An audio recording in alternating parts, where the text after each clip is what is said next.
Estos son los mejores gadgets de los 80. En los 80 se hacían cosas cada vez más grandes y mejores. Fue una década de explosiva innovación. Un momento en el que la tecnología se volvió tangible. Tocando un botón creabas tu propio mundo. En los 80, solo importaba ser visto con los últimos gadgets. Realmente fue una década de avaricia y decadencia, de grandes declaraciones. La tecnología avanzaba a pasos agigantados. La música se volvió móvil. Tengo mi música, no sé si viste. Aquí está. Era la música portátil más fuerte que podías cargar. Y se hizo posible llamar a casa desde donde se estuviera. Estoy en Danbury Park ahora. ¿Estás en un parque? ¡Qué raro que es esto! Estos son los productos revolucionarios de una explosión tecnológica que pavimentó el camino para el mundo de alta tecnología de hoy. Lo enciendes y parece una nave espacial. Era lo más cercano a la magia que habíamos visto. En los próximos 30 años, ¿quién sabe lo que pasará? La década del 80. Grandes gadgets. Uno de los más grandes gadgets de los 80 era un disco sencillo hecho de un plástico brillante. El público que compraba discos, cansado de soportar el ruido de sus vinilos rayados, tenía una solución, la maravilla que era el disco compacto. La buena gente de Sony y Philips se reunieron y desarrollaron una idea nueva. Se llama disco digital y parece que todos estos vinilos pasarán a la oscuridad. El disco compacto fue el mejor artefacto inventado en los 80. Pasó por encima del disco. En cuanto a la calidad, era muy superior. Cambió la forma de escuchar música. Cuando el CD fue lanzado en 1982, la noticia había entusiasmado a todos con las posibilidades de esta nueva forma de grabar. El CD tiene un solo lado, mide 12 centímetros de diámetro y es un séptimo del tamaño de un LP normal. Es como un cassette chato.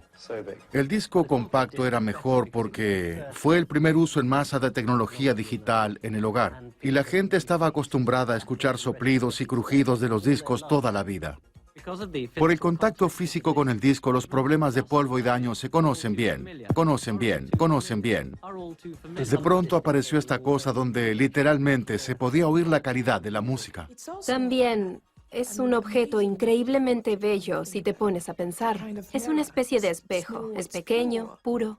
Los CD me cambiaron la vida porque son más fáciles de llevar, son más pequeños y la calidad del sonido es mucho mejor. Además de sonar asombroso, el disco compacto se rumoreaba era indestructible, a diferencia del vinilo. La frustración del vinilo era que tenías que cuidarlo mucho, y en especial si eras joven, y dejabas los discos por allí, se rayaban y luego no podías reproducirlos. Yo arruiné muchos de mis discos porque no era muy ordenada. Trataba de cuidarlos, pero los tocaba mucho o se me caía un trago. Y los CDs son más robustos. Uno hace... El disco nuevo debería ser más resistente que un disco de vinilo común. Hagamos la prueba del desayuno. Yo trabajaba para el programa de la BBC Desayuno en TV. Hice la prueba de pasarle mermelada y luego mostraba que si lo limpiabas con un trapo, todavía se podía escuchar el disco. No teníamos tanto hambre como para comérnoslo y ponerles mermelada. ¿Listo? Veamos cómo suena.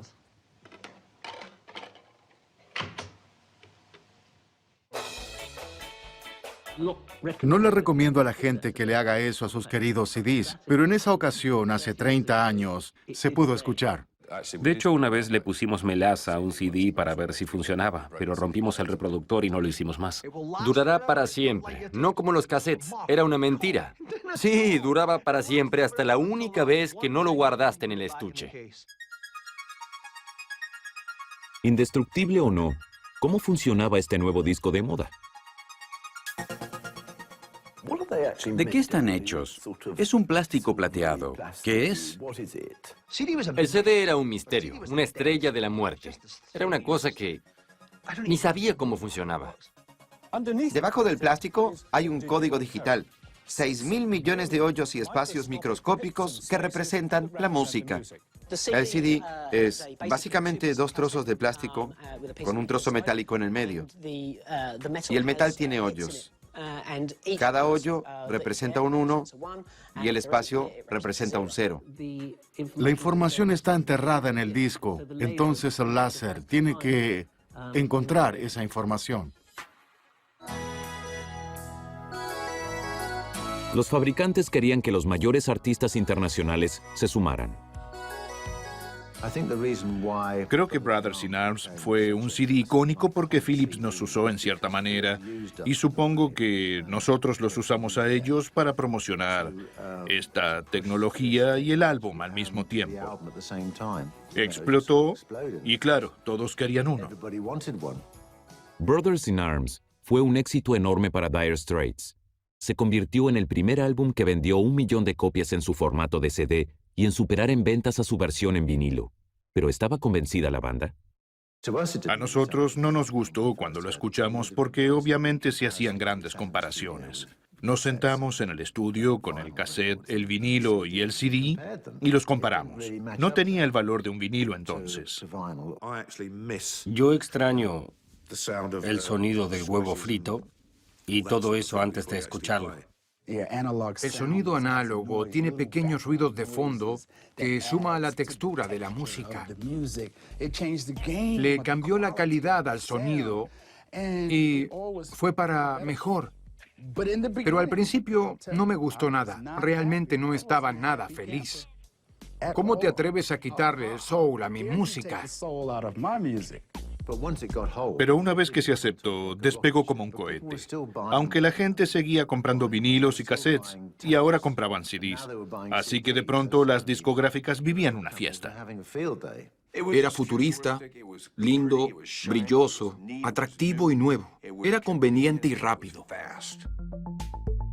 Y este objeto brillante y de aspecto futurista claramente superó la prueba del tiempo. El disco compacto evolucionó en el DVD y en el Blu-ray. Incluso hoy, con un enorme crecimiento de la música digital, el CD aún tiene su lugar en el mundo 30 años después. Nuestro próximo gran aparato es quizás el personaje de videojuego más icónico de todos los tiempos.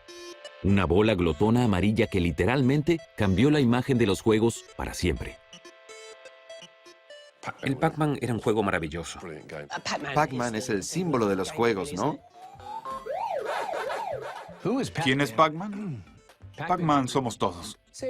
Era un camembert, que se comía los camembert más pequeños. Así explicábamos el Pac-Man en Francia. Me recuerdo jugándolo en los bares cuando tuve la edad para ingresar. El Pac-Man para muchos, y me incluyo, fue la primera introducción a una computadora, la primera introducción a la tecnología.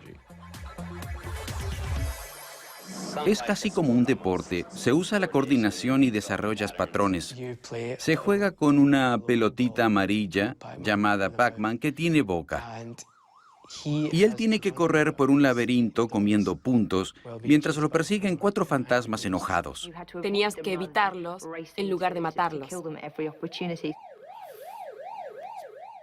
Inky, Blinky, Pinky y Clyde. Todos tenían distintas características. Un fantasma era más rápido que los demás en la recta. Otro fantasma te evitaba y cambiaba de dirección o giraba en 90 grados. Eso le agrega emoción al juego, porque sentías que eras otro ser orgánico, aunque fuera uno simple. La gente jugaba horas y horas. Yo logré el puntaje perfecto, 3.330.360. Cada punto, cada energizante, cada premio, cada fantasma azul. 256 pantallas sin perder un solo punto y sin morir ni una sola vez. El lanzamiento de Pac-Man simbolizó una nueva era de los juegos, una era abierta a todos los géneros y generaciones. La mayoría de los juegos en esa época era algo de hombres, porque se trataban de la guerra o de alienígenas invasores. Es una buena forma de descargar las agresiones sin hacer ningún daño. No tienes que pensar por un rato y destruyes cosas. Me pregunto si habrán querido atraer a la generación femenina de la época. El diseñador Toru Iwatani quiso inventar un juego que estuviera dirigido a las japonesas. El creador, de una manera polémica en ese entonces, dijo que a las mujeres les gustaba el Pac-Man porque les gustaba comer. Y pronto salió la señorita Pac-Man. Antes de eso no sabía que existían los videojuegos. Era un mundo de hombres. Abrió el mundo de los juegos para todos, no solo para los varones. El juego rápidamente se convirtió en una sensación. A un año de su lanzamiento en 1980, más de 100,000 consolas se vendieron en Estados Unidos solamente, convirtiéndolo en el videojuego más exitoso de la historia. ¿Quién hubiera pensado que esta bola pequeña, amarilla, que come pastillas, tuviera un efecto tan dramático en nuestro entretenimiento? Pero el éxito de Pac-Man, que atraía tanto a hombres como mujeres, probó que los juegos electrónicos tendrían un futuro muy seguro y próspero.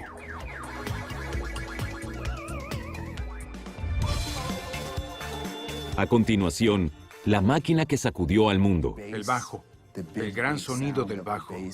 Era la música portátil más fuerte que podías cargar. Y la empresa que le puso la P a la C. Reunieron a 12 ingenieros en una oscura sala y nos obligaron a guardar el secreto. Mira lo que hicimos en tan pocos años. Hemos generado esta industria. La década del 80. Grandes gadgets. Estos son los mejores gadgets de los 80. Una década donde la música fue buena y realmente móvil. Todos querían llevar su música con ellos a donde fuera que fueran. Y no había nada mejor para tocar tu música con fuerza y orgullo que un estéreo portátil.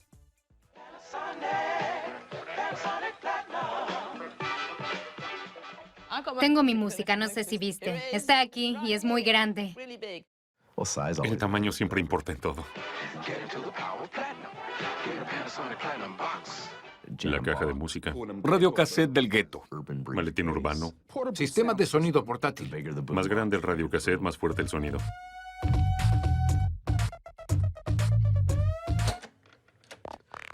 Tengo más de 50 radiocassettes y este es un buen ejemplo de mi colección. Tiene 2 buenos parlantes, selector de radio, el reproductor de cassettes aquí. En los 80, era la música portátil más fuerte que podías cargar. Era lo máximo. Pasarle tu música al mundo era muy importante para aquellos que usaban el radiocassette como una metáfora del desafío. Podías llevar tu radiocassette a la esquina de tu calle, encenderlo, y allí comenzaba la fiesta.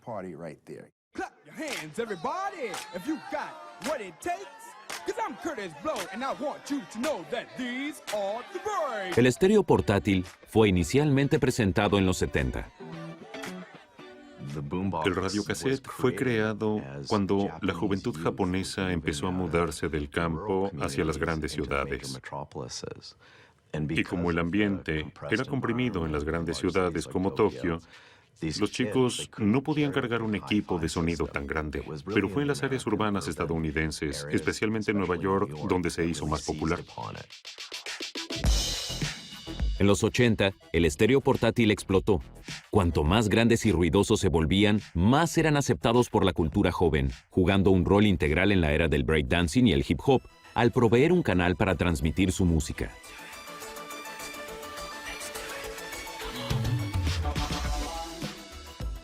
Los boombox iban muy bien con el hip hop, porque el DJ era el punto principal de la fiesta. Él controlaba la música, controlaba el ritmo de la música, la lista. Queríamos tocar nuestra música con el volumen que quisiéramos porque no la escuchábamos por la radio, entonces lo aprovechábamos. Lo que importaba era el bajo. El bajo, el gran sonido del bajo. Tenías que sentir el bajo. El boombox te lo permitía. Subíamos el bajo y se sentía aquí.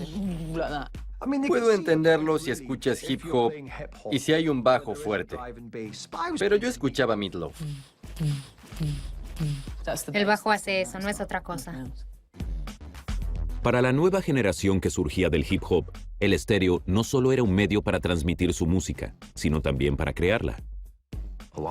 Muchas de las primeras cintas de hip hop y otros ritmos fueron creados de forma rudimentaria en un dormitorio por alguien haciendo beatbox o haciendo mezclas rudimentarias de pausas.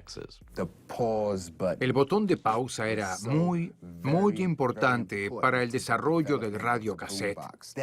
Les dio la oportunidad de ser un productor de música.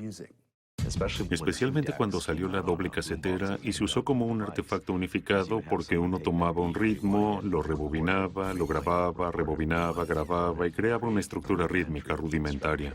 Se usaba el botón de pausa. Empezabas, oprimías pausa, y cuando tocaba la canción soltabas el botón de pausa. Luego, cuando los fabricantes se dieron cuenta, hicieron este botón de pausa tan sensible. Este botón de pausa tiene un buen movimiento. Que podías controlar la canción. Y así nació mucho del hip hop. A medida que esta cultura alternativa se extendía más hacia la corriente dominante, los estéreos portátiles se volvieron más grandes, más ruidosos, más brillantes y con más golpes de bajo con luces brillantes y ecualizadores agregados. Al principio tenían dos parlantes, después agregaron los woofer y woofers 3D. Un woofer central, dos parlantes y tweeters de cada lado. Tenía que tener barras lumínicas que muestren el nivel del volumen y luego le agregaron el ecualizador gráfico. No le agregó nada a la calidad del sonido, pero se veía bien. Tienes un radiocassette, lo enciendes y parece una nave espacial. Dos orejas de conejo, que agrega la simetría. Tenemos mucho para elegir. El ecualizador binaural es algo que se inventó en una fábrica. El radiocassette tenía un problema. Era pesado. Hoy el pesado estéreo portátil se ha convertido en un querido gadget retro, pero la idea de llevar tu música a la calle permaneció. Creo que el legado del radiocassette es tocar tu celular en el autobús y ver a las chicas moviéndose. Eso me parece muy importante. Mientras el mundo se sacudía con el sonido del estéreo portátil en la calle, nuestro próximo gran gadget de los 80 revolucionaba la tecnología dentro del hogar con el surgimiento de la computadora personal. Al menos uno de cada 20 hogares tiene algo así. Nadie sabía con total seguridad lo que hacían. Todos sentían que querían tener una computadora hogareña. Era lo más cercano a la magia que jamás habíamos visto. Pero ¿cómo comenzó todo? En los 60, International Business Machines, o IBM, se ocupaba de construir computadoras del tamaño de habitaciones. Eran gigantescas. Tenían carretes y grandes platos de datos. Y solo hombres con barba y guardapolvos blancos podían entrar a la sala y controlarla. Con la llegada del microprocesador se hizo posible reducir todo. El tamaño miniatura tuvo un papel importante en los artefactos de la década del 80. No hay duda de que el microprocesador hizo posible la computadora personal. Otros fabricantes como Apple habían creado máquinas de escritorio en los 70, así que para competir, la fábrica de computadoras para negocios IBM debía actuar rápido.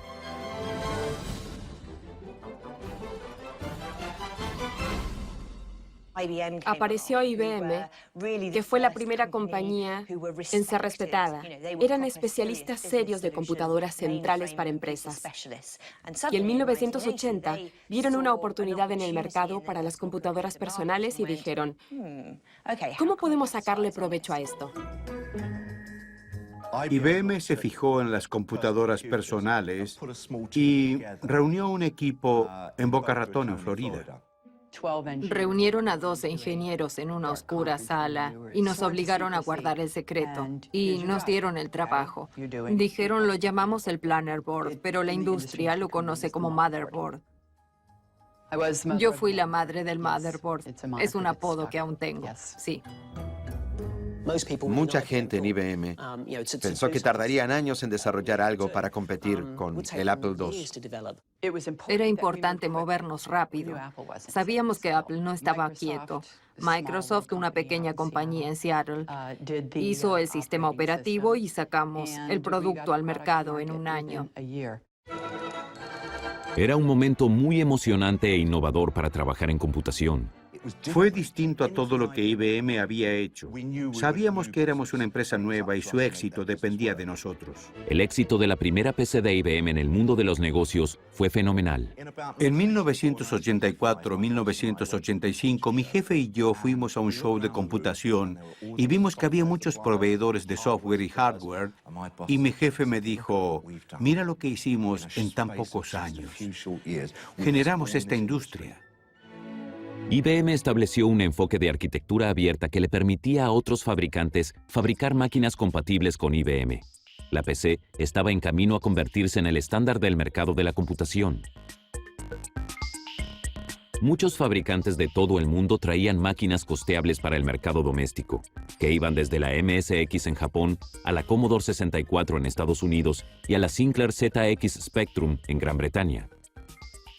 Yo tenía 3 hijos pequeños y uno se me acercó y me dijo, papá, ¿podemos tener una computadora de verdad? Ya tenía una de IBM que valía 5,000 libras, pero él quería una de esas máquinas pequeñas para jugar a los juegos, como un Spectrum.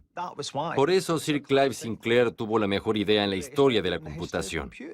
Fue el Steve Jobs de su era. Dijo, voy a quitar todo lo que no necesitan. Dejaré una tabla gomosa que puedan tocar y voy a ponerle juegos. Y eso se apoderó del mundo. Pero cuando los ansiosos jovencitos de los 80 llevaban sus nuevas computadoras a casa, ¿tenían idea de qué hacer con ellas? Recuerdo que un año recibí una Commodore para Navidad y solo queríamos descubrir qué podía hacer esa cosa para nosotros. La caja estaba adornada con fotos lindas. Se podía jugar a los juegos, tenía ciertas aplicaciones, pero era un misterio. Recuerdo que la BBC Micro fue la primera computadora con la que jugué. Recuerdo que pensé que era como brujería. Tenía tantas posibilidades. ¿Qué más podíamos hacer con ella? Línea 10 escribe, Dominic es genial, comillas. 20, ir a 10. Corre. Eso era todo. Y en toda la pantalla se escribía Dominic es genial. Yo hice eso. Hice que la máquina hiciera eso. No hay nadie entre los 30 y los 50 años que no sepa esa programación básica. Las cosas que hacían los chicos en los Estados Unidos en los 80 con las Commodores y las Apple, era lo mismo que hacían los chicos en el Reino Unido con las Commodores y las Apples y los Spectrum. Lo que vamos a hacer ahora es que, cuando llegue abajo, el programa vuelva al comienzo. Los niños de todo el mundo estaban introduciéndose en la idea de la programación de computadoras, y algunos incluso llegaron a hacer los juegos que otros niños jugaban. Me acuerdo ver el aviso de la Sinclair en el Sunday Times y mi papá compró una. A los pocos minutos la abandonó y quedé delante del televisor. En todo momento intenté hacerla funcionar y descubrí cómo programarla. El mejor juego que inventé fue Ometron para el Sinclair Spectrum 48K. Estaba sentado en una grilla con un arma disparando las cosas que venían hacia ti. Los padres les dijeron a sus hijos que necesitaban una de ellas para tener una oportunidad en el futuro. Y lo aceptamos por completo. Y para los fanáticos de los juegos a los que no les interesaba la programación, estaba la consola de videojuegos, solamente para jugar. En 1985, el sistema de entretenimiento Nintendo explotó en el mercado de las consolas de juegos, lo que se transformó en la multimillonaria industria de hoy y dejó a las Spectrum y a las Commodore 64 detrás. Pero la primera PC de IBM se considera hoy como la madre de más de 1.000 millones de PCs sin las cuales hoy no podríamos vivir.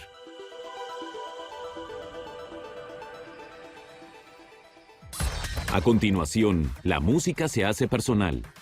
Caminabas por la calle y estabas en tu propia banda de sonido.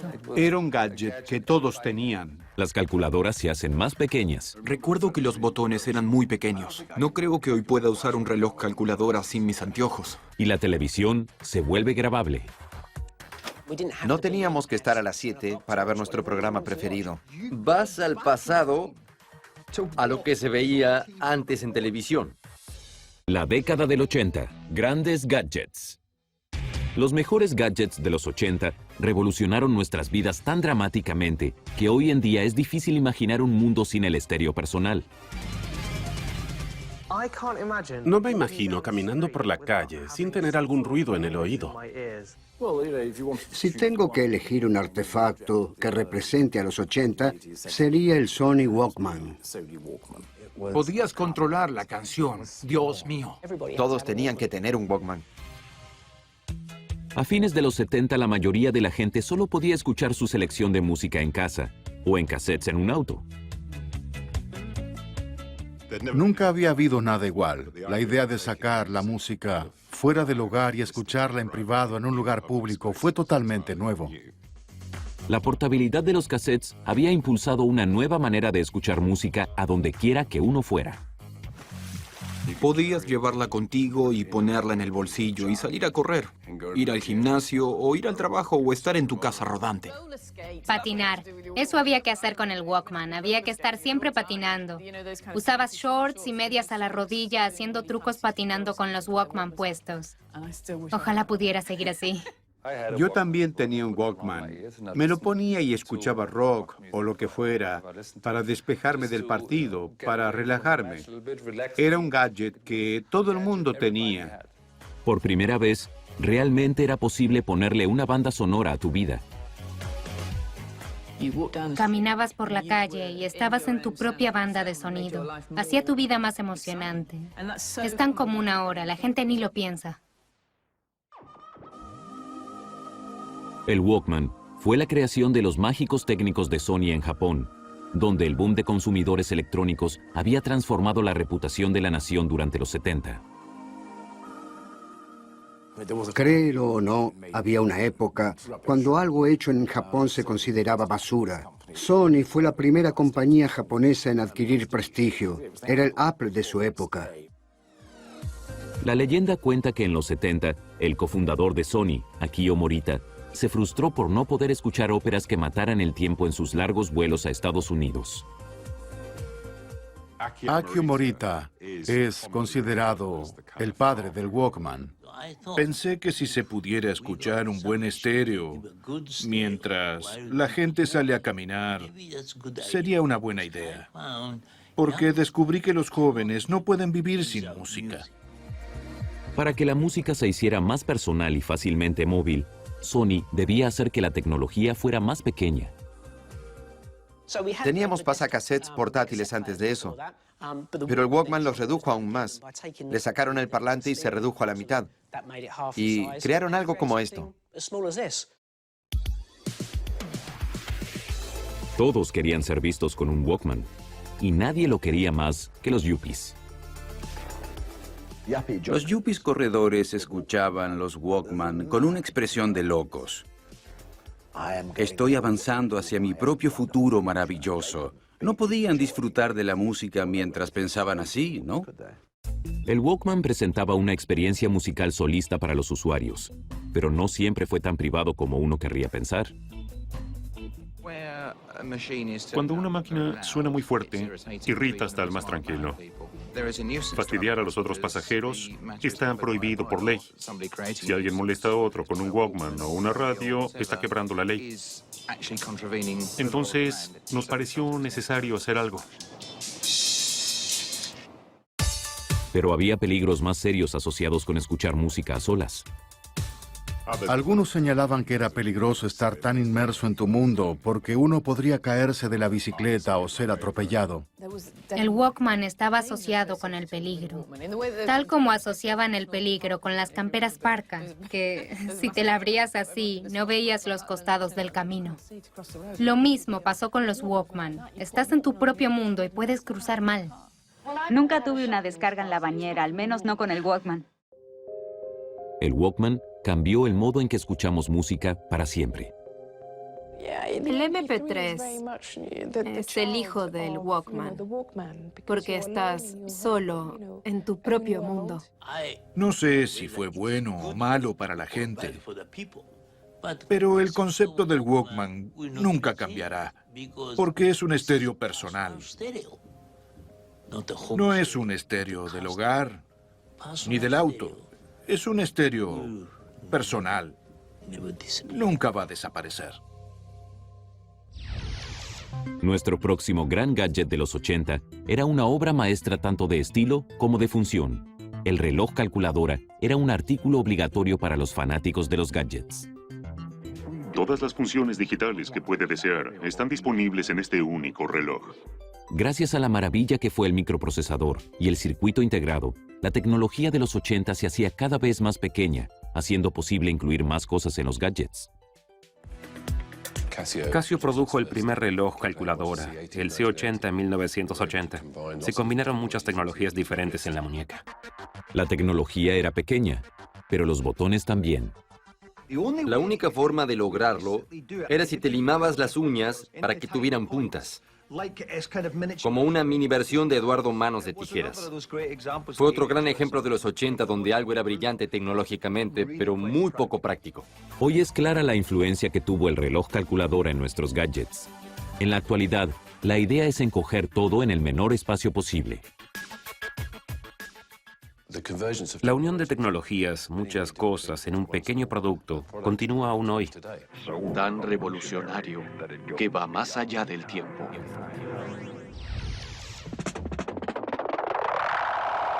Nuestro próximo gran gadget de los 80 literalmente revolucionó cómo vemos la televisión, la grabadora de video. Se oprimía el botón y hacía...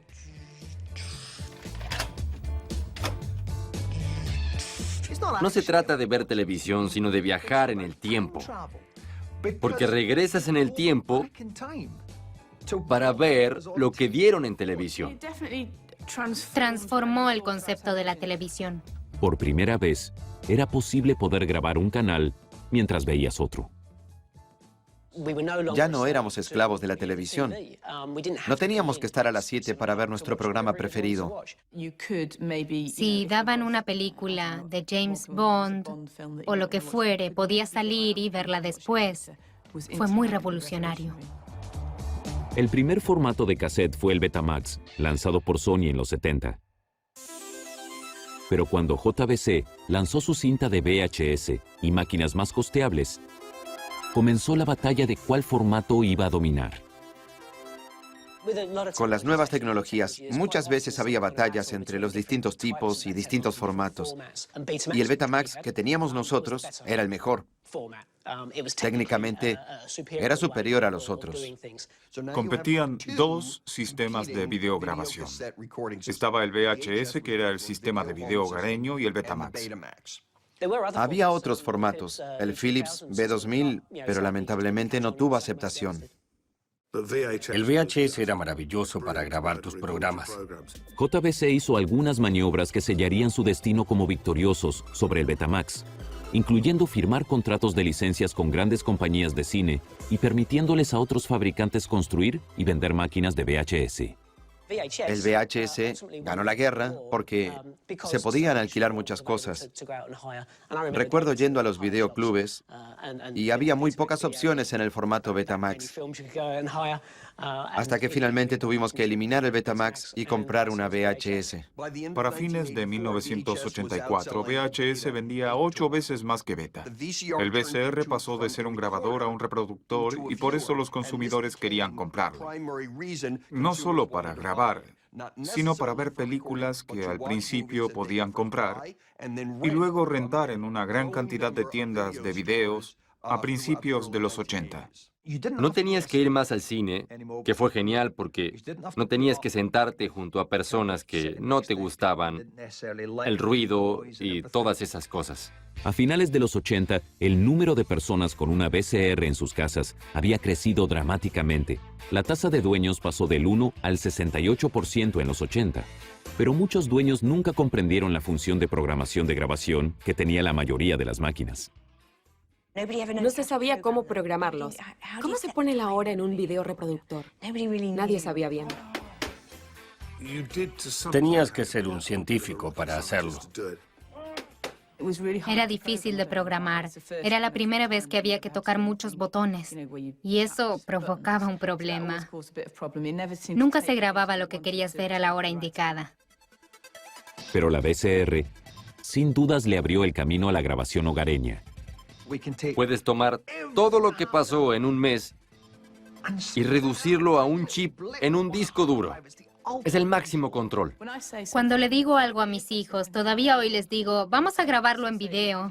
Y ellos no entienden. A continuación, un mundo de emocionantes y nuevos sonidos.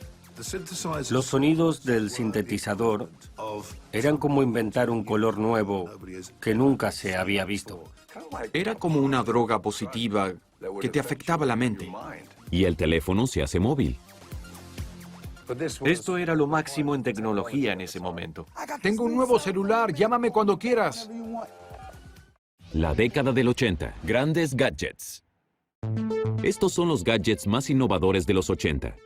Nuestro próximo gadget no solo transformó el mundo de la tecnología, sino que también ayudó a crear un nuevo género musical. El sintetizador tomó la música y la convirtió en bang. El término sintetizador no significa sintético, sino que es la combinación de los distintos elementos del sonido para crear un sonido nuevo.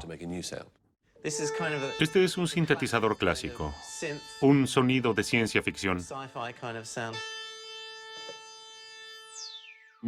Los instrumentos musicales han ido mejorando desde que el cavernícola inventó el primer tambor o flauta. Con tanta electrónica e ingeniería técnica, el próximo gran paso era este. Así suena más metálico. En 1963, Robert Moog creó el primer sintetizador compacto, o no tan compacto, el ahora legendario Moog. Produce sonidos en minutos que los expertos radiofónicos con sus equipos complicados normalmente tardarían días en hacer luego de múltiples grabaciones. El Moog de los 60 le abrió el paso al Mini Moog en los 70. Ahora todos los componentes estaban en una caja pequeña. Era un instrumento totalmente portátil, y en los 80 el sintetizador explotó. Con este sintetizador podemos controlar el sonido con el teclado, con la rueda de tono o automáticamente con la modulación. Era un sonido tan nuevo, tan diferente. Era futurista, casi como una droga positiva que te afectaba la mente porque era tan increíble. Los sonidos del sintetizador eran como inventar un color nuevo que nunca se había visto. Esta es una onda triangular. Diente de sable. Con tantos armónicos podemos darle forma al sonido con los filtros. Se crea haciendo vibrar las frecuencias en un circuito que luego se transmite por un parlante. Con los sonidos nuevos llegaron nuevos estilos de música. Además del rock común, con batería y guitarras, había bandas solo con teclados ejecutando toda la música. El sonido del electropop dominaría la primera parte de los 80. Bandas como Depeche Mode, Ultravox, Orchestral Maneuvers in the Dark llevaron estos instrumentos a un nuevo nivel.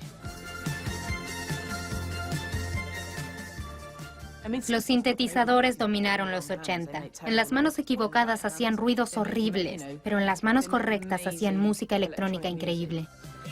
Bandas como OMD ayudaron a darle la banda sonora de synth pop de los 80, mientras los virtuosos del teclado como Jan Hammer realmente lo ponían al centro del escenario. Soy Lucas, tengo 4 años y soy paciente de St. Jude. Tengo una bolita de cáncer. Este fue hecho especialmente para mi mano por cómo uso los controladores. Unos controladores originariamente eran del Mini Moog.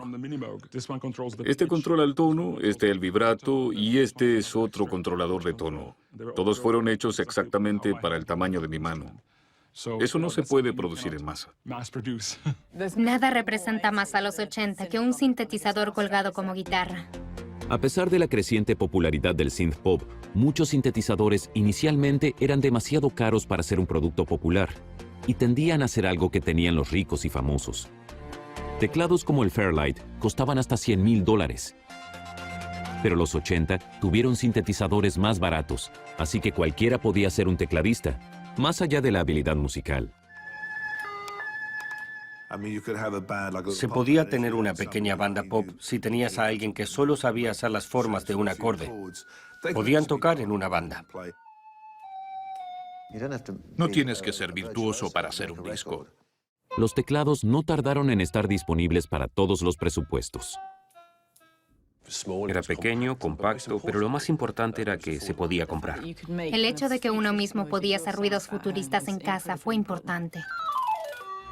La música sintetizada sobrevive en la música dance y el synth pop ha vuelto a estar de moda, con artistas como Kesha, Calvin Harris y La Rue, que utilizan sintetizadores y sonidos electrónicos. Además, ahora es posible descargar aplicaciones que recrean sonidos de sintetizadores de los 80 en tu teléfono o tablet. Nuestro próximo gran artículo de los 80 se ha vuelto quizás el gadget más popular, con cerca de 6.000 millones de suscripciones a teléfonos móviles, casi tantas como personas en el mundo. Y desde su presentación en los 80, el teléfono móvil literalmente explotó. Hoy, hacer un llamado es solo una de las cosas para las cuales usamos nuestros teléfonos móviles. Podemos organizarnos, grabar, fotografiar y darle la banda sonora a nuestras vidas. Pero cuando se presentó por primera vez el teléfono móvil, solo podías hacer una cosa. Hola, hola, Joe, ¿dónde estás? En el centro de Londres, ahora cerca de Hyde Park. Hola, hola. Lo siento, se corta. Espera un segundo. Solo quería saber cómo estabas. Llegaré tarde. Todo está bien. Me alegro mucho. Sí, está bien, sí. Estoy en Danbury Park ahora. ¿En el medio del parque? ¡Qué raro que es esto! Antes de tener teléfonos completamente móviles, teníamos teléfonos de automóvil y teléfonos que operaban con baterías gigantes. Yo fui uno que tuvo uno de los primeros celulares. Había que llevar la batería en un maletín y había que subir una antena así y parecías un comandante de pelotón en Vietnam. El teléfono móvil portátil fue originalmente inventado por un equipo de Motorola en 1973, pero tardaría 10 años más en lanzar el primer servicio comercial. Teníamos que crear una visión del futuro. ¿Y te imaginas? Era un teléfono que pudieras cargar todo el tiempo. Los primeros usuarios se ejercitaban cada vez que usaban el teléfono. Podrán haber sido portátiles, pero no entraban fácilmente en el bolsillo de nadie. Oh, Dios mío. Este es el Dynatac 8000. Es el primer teléfono celular que se vendió. No se nota, pero es bastante pesado. Como este teléfono portable único, hecho por Motorola, que pesa solo 850 gramos. Estoy ocupado, me estoy ejercitando. Antes éramos todos fuertes porque estábamos en el gimnasio haciendo esto. El ladrillo era absurdo, no podías ponerlo en el bolsillo. Por eso le pusieron ladrillo. Es pesado. Los celulares de principios de los 80 permitían 30 minutos de llamados y costaban $4,000. Esos son más de $9,000 en dinero de hoy. Pero ¿qué hacía en realidad, además de hacer llamados? ¿Envía mensajes? ¿Reproduce videos? No tenían memoria. Tenías que marcar el número cada vez y oprimir send. Solo se podían hacer llamadas, nada más, y recibir llamadas. Hoy en día eso es estúpido. Eso puede parecer ahora, pero entonces la tecnología detrás del teléfono móvil era innovadora. Era un celular y no sabíamos lo que era una célula. La parte celular del teléfono describe las unidades o células en el país. Cada una tiene una estación que levanta la señal del teléfono. Lo maravilloso de un celular era que era posible tener un teléfono en cualquier lado. A medida que el usuario mueve la señal en la llamada, automáticamente cambia la célula por la que pasa.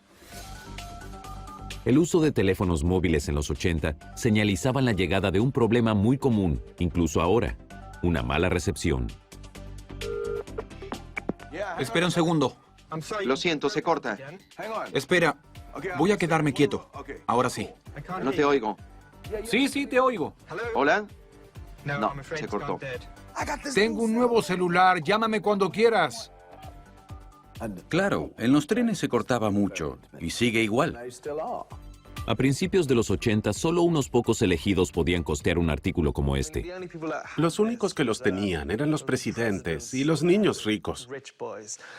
Oye, nos vemos en Zurich. Si tenías uno, eras un yuppie o un corredor u otro estereotipo desagradable. Oye, soy un hombre de ciudad. Cierra las operaciones. Y si tenías el teléfono móvil en el tren, la gente te escuchaba. Echaban humo. Pensaban, ¿cómo te odio? Si caminabas por la calle con uno de estos, la gente pensaba, yo quiero uno de esos. Sintetizadores, calculadoras, videojuegos, estéreos personales, computadoras. Todos estos revolucionarios gadgets explotaron en los 80.